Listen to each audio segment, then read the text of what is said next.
The rain had been falling all morning, turning the hospital parking lot into a mirror of gray clouds and puddles. Inside, the polished floors gleamed, and the faint scent of antiseptic filled the air. Life went on as usual, doctors rushing by, monitors beeping, and people clutching paper cups of lukewarm coffee, waiting for news that could change everything. Among them was Mr. Jonathan Reed, a man in his late 40s. Tall, composed, yet visibly worn by worry. He was a successful businessman, known for his calm under pressure, but today, his hands wouldn't stop shaking. His only son, Ethan, just 10 years old, was in the ICU after a severe allergic reaction. Jonathan had always believed money could fix things. Until now. The doctors said they needed a rare type of plasma for Ethan's emergency transfusion, and they were still searching for a match.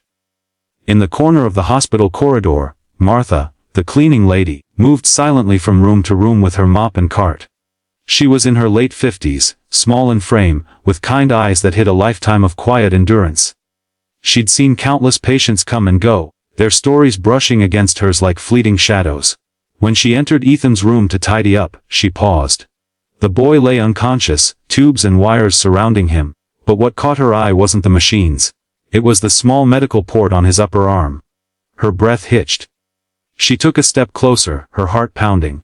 The faint scar beside the port. She knew it. Her mop clattered to the floor as she gasped, Sir, that boy lived with me in the orphanage." Jonathan turned, startled.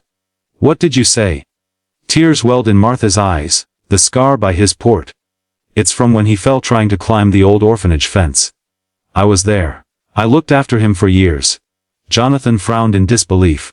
"That's not possible. Ethan was adopted from a private agency." But Martha shook her head. "No sir. I'd never forget those eyes." Flashbacks years ago, in a crumbling building at the edge of the city, Martha had worked as a caretaker for children no one wanted. There was one boy she'd grown especially close to. Liam. A quiet child with a bright smile, who dreamed of being a pilot someday. Then one night, the orphanage caught fire. Chaos erupted. Amid the smoke and screams, several children were rescued, but Liam disappeared. They assumed he hadn't made it out. Martha never forgave herself. But here he was, alive, renamed adopted, and lying before her after all these years. To Jonathan's disbelief melted as Martha showed him an old photo she kept in her wallet. A boy, about Ethan's age with the same eyes, same dimpled grin. Jonathan sat down heavily. This is my son," he whispered. Martha's tears flowed freely. He was everyone's son once. Just then, a nurse rushed in. "Mr. Reed, we found a match for Ethan's plasma. But it's an anonymous donor. The woman's already filling out consent forms." Martha stepped aside as Jonathan followed the nurse. Minutes later, the doctor returned with news the donor was ready, and the transfusion would begin immediately. Hours passed. When it was over, Ethan's vitals stabilized. He would live. Jonathan finally went to thank the donor, only to find Martha sitting on a chair in the waiting room, pale but smiling. "You," he said in shock. She nodded weakly. "I was a match. Life works in strange ways, doesn't it?" Jonathan knelt beside her. "You saved my son's life." She smiled faintly.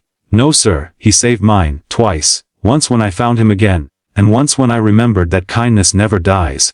It just finds its way back." 2 weeks later Ethan recovered quickly. One sunny afternoon, he walked into the hospital garden, holding Martha's hand. She had been promoted to a permanent hospital staff role, thanks to Jonathan's help. But more than that, she'd become part of their family. Ethan often visited her small apartment, where she'd tell him bedtime stories about the old orphanage. And he'd listen in awe, never realizing that the little boy in those tales was him. One evening, as the sun dipped low, Ethan said, "Miss Martha, do you think people meet again for a reason?" She smiled, brushing his hair gently. "I don't think it's a reason, dear. I think it's love. Finding its way home."